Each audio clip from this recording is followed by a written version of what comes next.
మేము ఖచ్చితంగా అయ్యాలి సార్. డబ్బులు చిల్లర లేదన్నారనుకో అంతే సార్.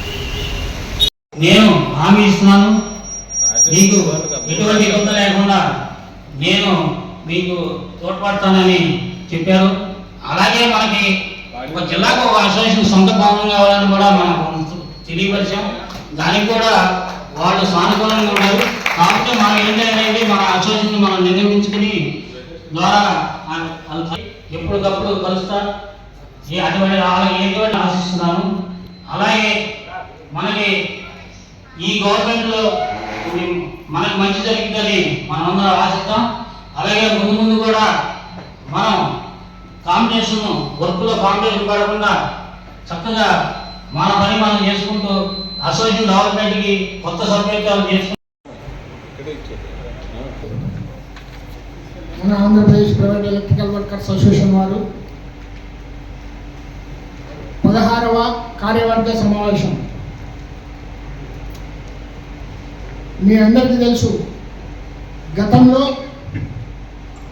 మనం 5 ఏళ్ళు చాలా ఇబ్బంది పడుతూ చాలామంది లేబర్ కార్డులలో పని జరగడం లేదు, లేబర్ ఆఫీస్కి పోతుంటే మనల్ని చాలా ఇబ్బంది చేస్తున్నారు, మనకు చాలా కష్టంగా ఉంది, అసోసియేషన్కి జనాలు రావడం లేదు, మేము ఎందుకు రావాలా, మీరు ఏం చేస్తున్నారనే క్వశ్చన్లు వచ్చాయి.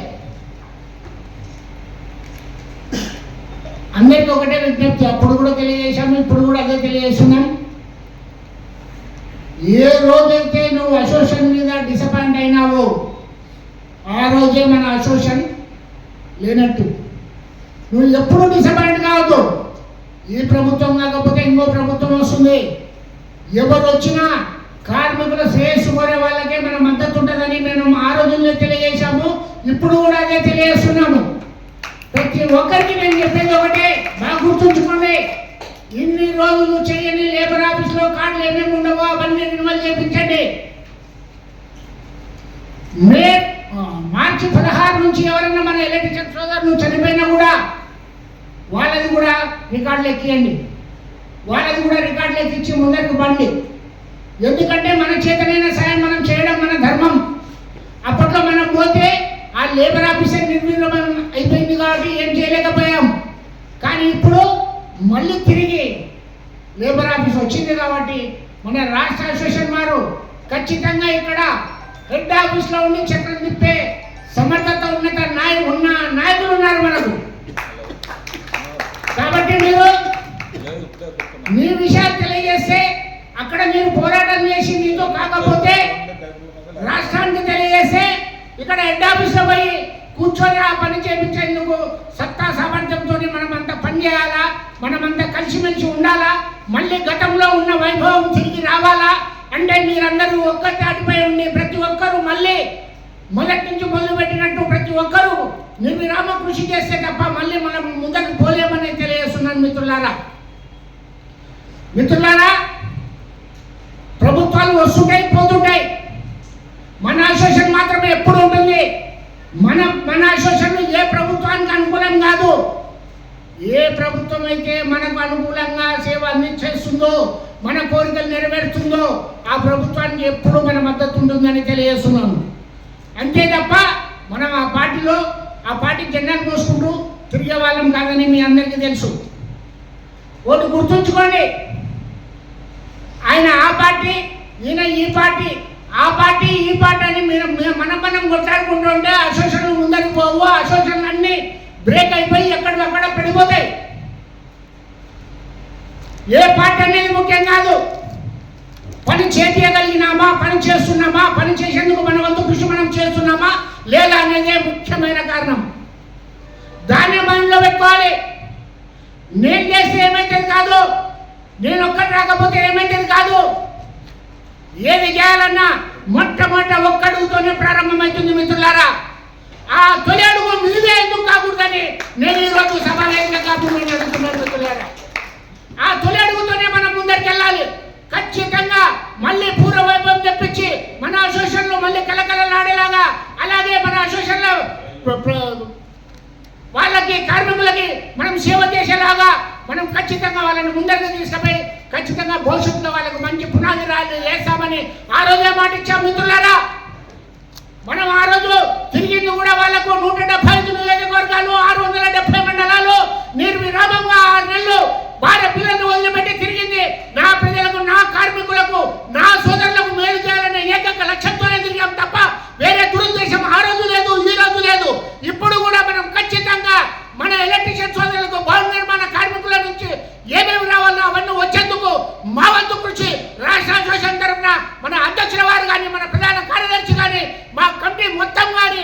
ఇక్కడున్న మీరు కూడా ఆ కమిటీలో బాధ్యులే. మీరు కూడా ప్రతి ఒక్కరు ఒక అడుగు ముందరికి తీసుకుపోయి మన వాళ్లకు, పేద ఎలక్ట్రీషియన్లకు మేలు చేసేందుకు మన వంతు కృషి మనం చేయాలని మీ అందరికీ శిరస్సు వంచి నమస్కరించి కోరుకుంటున్నాం మిత్రులారా. అంతేగాని ప్రతి ఒక్కరు చాలా మంది వాడు లీడర్ అంట, వాడుండే వాడున్నల్లే మనకు వచ్చింది ఏమని దూరం పోతున్నారు. ఎవడు లీడర్ కాదు, బాగా గుర్తుపెట్టుకోండి. ఎవడు పని చేస్తే వాడే లీడర్, ఎవడు సేవ అందిస్తే వాడే లీడర్. ఎవడైతే మంచి మార్గంలో 10 మందికి సేవ చేయాలనే సంకల్పం మీ మనసులో ఉంటే వాడే లీడర్. అంతేగాని పేరు కాదు గొప్ప, పేరు తీసుకోవడం కాదు, నేను రాష్ట్ర అసోసియేషన్ సభ్యుని, నేను రాష్ట్ర కమిటీ సభ్యుని అంటే కాదు. దేనికన్నా ఉండు, రాష్ట్ర కమిటీ అన్నా ఉండు, జిల్లా కమిటీ అన్నా ఉండు, ఏదన్నా ఉండు, నేను సేవ చేస్తున్నా, సేవ చేసేందుకే నేను ఈ పదవి తీసుకున్నా అనే భావం మీలో వచ్చినప్పుడే మంచి జరుగుతుంది తప్ప వేరే విధంగా ఉండదు. కాబట్టి నేను ఎవరిని కించపరచడం లేదు, నేను ఎవరిని ఉద్దేశించి మాట్లాడడం లేదు. నిజాలు చెప్తున్నా, ఫాలో కండి. భవిష్యత్తులో పునర్వైభవం చూసుకొద్దాం. కనీసం నా సోదరులకు ఇది చేసినామని ఒక పేరు సంపాదించాం. ఎంతో కష్టపడి దీన్ని సాధించాం. ఎంతో కష్టపడి ఎంతో ఒడిదుడుకులకి ఎదురు నిలబడ్డాం. అన్ని ఒడిదుడుకులకి ఎదురు నిలబడి ఈరోజు ముందరికి వచ్చాం. ఇన్నేళ్ళైంది.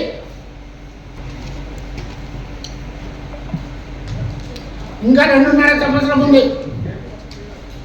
ఈ 2.5 సంవత్సరంలో ఖచ్చితంగా మనకు వాళ్ళకి ఏదో ఒక మేలు చేయాలి. మేము ఈ ప్రభుత్వంతో కూడా మాట్లాడాం. ఈ ప్రభుత్వంతో కూడా నారా లోకేష్ గారితో, చంద్రబాబు నాయుడు గారికి కూడా మెమరాండాలు ఇచ్చాం. మళ్ళీ వాళ్ళంతా కూడా తిరిగేది ఉండదు. మేమేమి రాజకీయ నాయకులమైతే పక్కకు, కానీ మేము ఇక్కడ మాత్రం తోటి నా ఎలక్ట్రీషియన్ సోదరులకు సాయం చేసేందుకు వచ్చిన నేను కూడా తోటి ఎలక్ట్రీషియన్నే తప్ప వేరే విధంగా ఉండదు. ఖచ్చితంగా ఈ ప్రభుత్వంతో పోరాటం చేసైనా సరే మన కోరికలు నెరవేర్చుకునేందుకు మన వంతు కృషి మనం చేయాలని వచ్చిన ప్రతి ఒక్క నాయకుడు, ఇక్కడ ఒక్కొక్క నాయకుడు ఒక్కొక్క 100 మందికి సమానం. ఒక్కొక్క నాయకుడు ఒక అసోసియేషన్ స్థాపించినాడంటే దాంట్లో 200, 300, 1000 మంది వాళ్ళకు ఒక్కరినే ప్రతినిధి అంటే నువ్వు 100 మందిని సంపాదించే అర్హత, శక్తి, సామర్థ్యం నీలో ఉందని అర్థం. నీ పైన వాళ్ళంతా భరోసా పెట్టినప్పుడు నువ్వు అదే విధంగా ప్రవర్తించి నువ్వు అదే విధంగా వాళ్ళకి న్యాయం చేసేందుకు ముందరికి రావాలా. కానీ నేను ఒక్కనే నా వాళ్ళు రాను వీళ్ళు రాలని మాత్రం ఎప్పుడు పొరపాటు అనుకోవద్దండి. మీ మనస్ఫూర్తిగా ఒకటే చెప్తున్నా, ఎప్పుడైనా సరే ఏదైనా కార్యం చేయాలనుకుంటే నీ సొంత దేవుని తెలుసుకొని మనస్ఫూర్తిగా నీ గుండెల మీద చేసుకొని నువ్వు ముందరికి అడిగే ఇది మంచి అన్నప్పుడు ఎవరు చెప్పినా వినొద్దు, చేసేయండి. 10 మందికి మేలు జరగాలి తప్ప కీడుకు ఆలోచించొద్దండి. కాబట్టి దయచేసి ఇంకా చాలామంది వ్యక్తులు మాట్లాడేది ఉంది. నేను ఇబ్బందికరంగా ఏమైనా పెట్టిండే క్షమించండి. అందరికీ మరొకసారి నాకు ఈ అవకాశం కల్పించిన పెద్దలకు మీకు అందరికీ ధన్యవాదాలు తెలుపుకుంటూ సెలవు తీసుకుంటున్నాను. Andhra Pradesh private electrical workers association యొక్క 16వ కార్యవర్గ సమావేశానికి ఇచ్చేసినటువంటి అధ్యక్షులు సత్యనారాయణ గారికి, ఉపాధ్యక్షులు పాలరాజు గారికి, ప్రధాన కార్యదర్శి శ్రీహర్రావు గారికి, మరియు కోశాధికారి రవిబాబు గారికి, మాదన్న గారికి, ఇంకా ఇతర నాయకులు, రాష్ట్ర నాయకులు, జిల్లా నాయకులు, మండల తాలూకా నుంచి వచ్చినటువంటి నాయకులు, మరి విజయవాడ అధ్యక్షులు శంకర్రావు గారికి, ప్రతి ఒక్కరికి నా హృదయపూర్వక ధన్యవాదాలు తెలియజేసుకుంటున్నాను. నాకు ఆంధ్రప్రదేశ్ రాష్ట్ర ప్రైవేట్ ఎలక్ట్రికల్ వర్కర్స్ అసోసియేషన్లో గౌరవ సలహాదారునిగా నన్ను నియమించినందుకు మరి ఒకసారి మీ అందరికీ నా హృదయపూర్వక ధన్యవాదాలు తెలియజేస్తున్నాను. ముఖ్యంగా గత 10 సంవత్సరాలుగా ఆంధ్రప్రదేశ్ ప్రైవేట్ ఎలక్ట్రికల్ వర్కర్స్ ఒక దీనాతి దీనమైనటువంటి స్థితిలో ఉన్నారనేటువంటి విషయం మన అందరికీ తెలిసిన విషయమే. ఈనాడు బయటికి చెప్పలేకపోయినా కూడా ఆర్థికంగా ఇబ్బందులు పడుతూ మన పైన నమ్మకం ఉంచినటువంటి రాష్ట్ర నాయకుల యొక్క గౌరవాన్ని కాపాడేదానికోసం మండల స్థాయి నుంచి జిల్లా రాష్ట్ర స్థాయి వరకు ఆర్థిక ఇబ్బందులు ఉన్నా కూడా మరి క్రమశిక్షణలోనూ ఐకమత్యంలోనూ ఎలాంటిది వెనకడుగు వేయలేదని సందర్భంగా మీకు తెలియజేస్తున్నాం.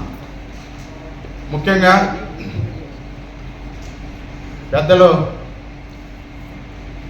మాట్లాడారు, అధ్యక్షుల వారు, ప్రధాన కార్యదర్శుల వారు, బాలరాజు గారు మాట్లాడారు. ఈ విషయం పైన ప్రతి ఒక్కరికి బీఓసీ కార్డులు ఉన్నాయి. ప్రత్యేకంగా అన్నమయ్య, కడప జిల్లాల గురించి తీసుకుంటే నన్ను గౌరవ అధ్యక్షులుగా అక్కడ నియమించుకున్నందుకు 2 జిల్లాల్లో 100% బీఓసీ కార్డులు ఇప్పించడం జరిగింది. ప్రతి ఒక్కరికి బీఓసీ కార్డుల నుంచి కూడా మనం ఫలితాలను పొందడం జరిగింది 2009, 10, 11. అందులో భాగంగా నేను కూడా సోషల్ వెల్ఫేర్ బోర్డు మెంబర్గా ఉండడం జరిగింది. ప్రతి ఒక్కరికి కూడా ఈ యొక్క సంక్షేమ పథకాలను అందించడం జరిగింది. కానీ మనకు 2014 నుంచి 17 వరకు తాత్కాలికంగా ఓన్లీ మెటర్నిటీ బెనిఫిట్ మాత్రం ఇస్తున్నారు. 2019 నుంచి మెటర్నిటీ బెనిఫిట్ కూడా లేకుండా ఎలాంటి సంక్షేమ పథకాలు అనేటువంటివి లేకుండా పోయినాయి. దయచేసి పెద్దలు దీన్ని గుర్తించి ఏ రోజైతే మనము మన కార్మికులకి, భవన నిర్మాణ కార్మికులు కార్డు కలిగిన ప్రతి ఒక్కరికి సంక్షేమ పథకాలు మనం అందించగలగం, ఆ రోజు నిజమైనటువంటి మనం యూనియన్ నాయకులు అని నేను చెప్పగలుగుతున్నాను.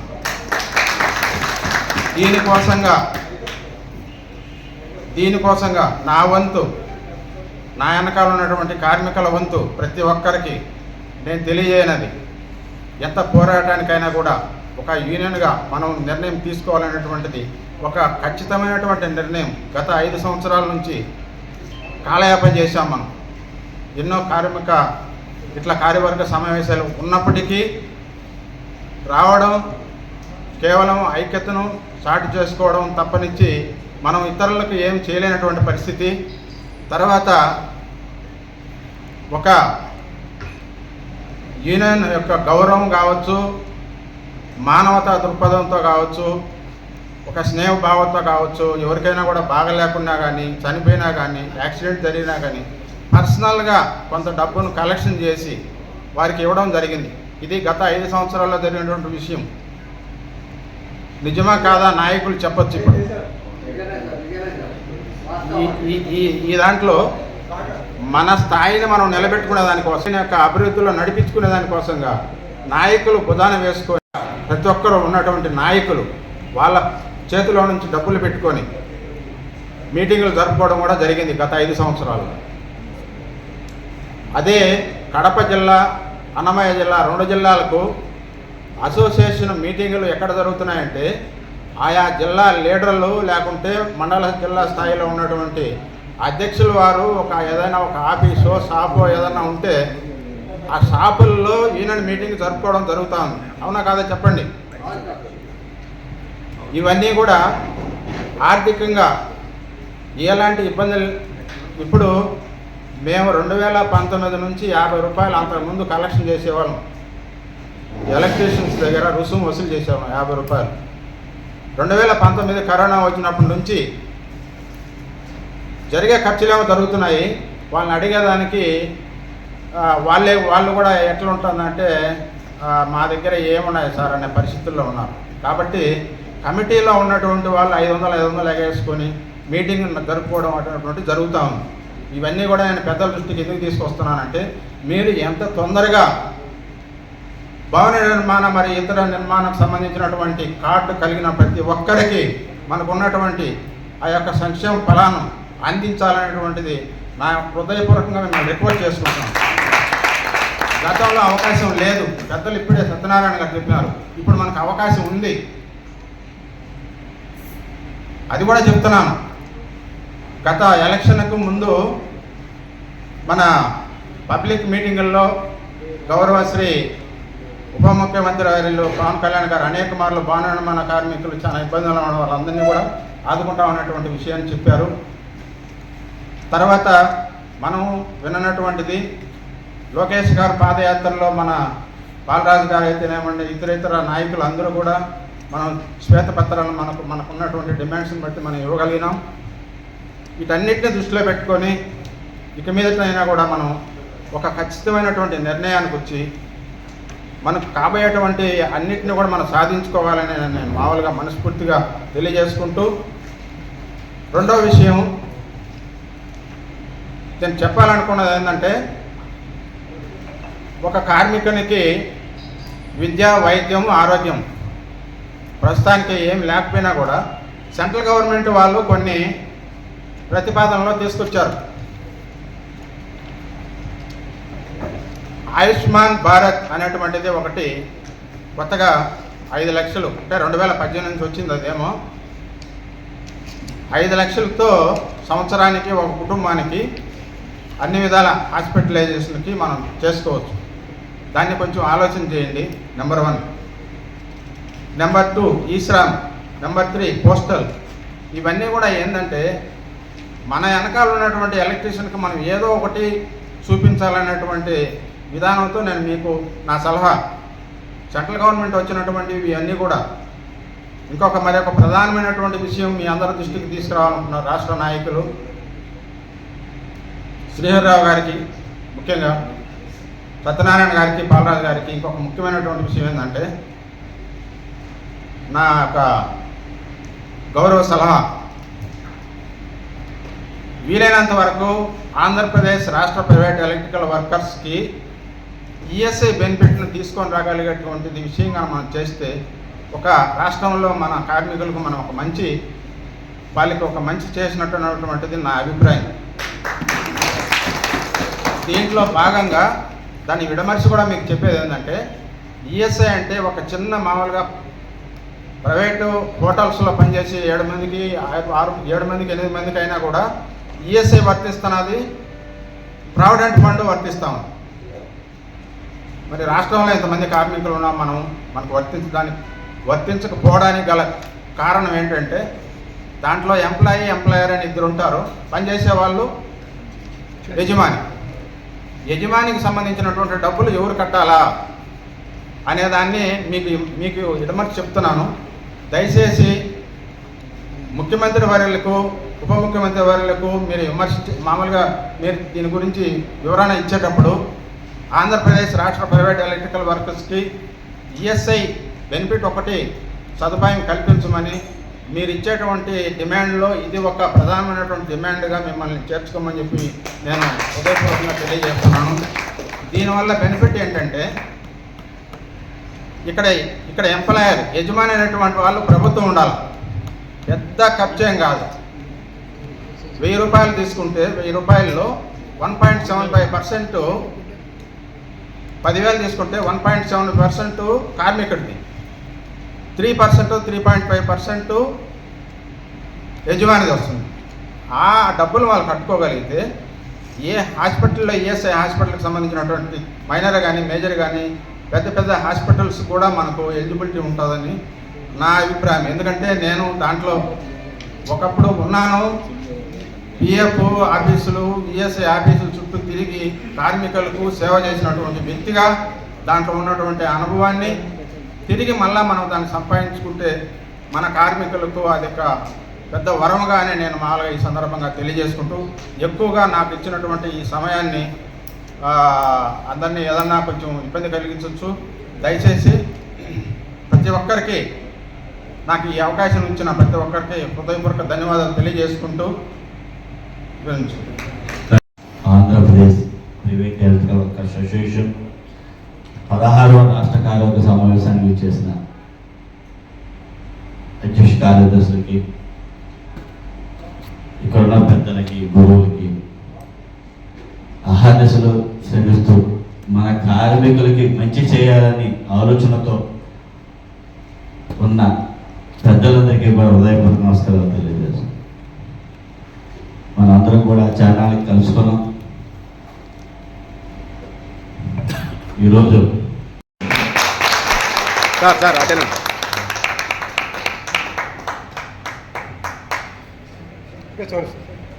అలాగే రాజంపేట నుంచి సంజీవ నాయుడు గారిని కూడా అన్నమయ్య జిల్లా నుంచి వచ్చారు. ఆయన కూడా ధన్యవాదాలు తెలియజేసుకుంటూ ఈ రోజు నుంచి కార్యవర్గ సభ్యులుగా తీసుకోవడం.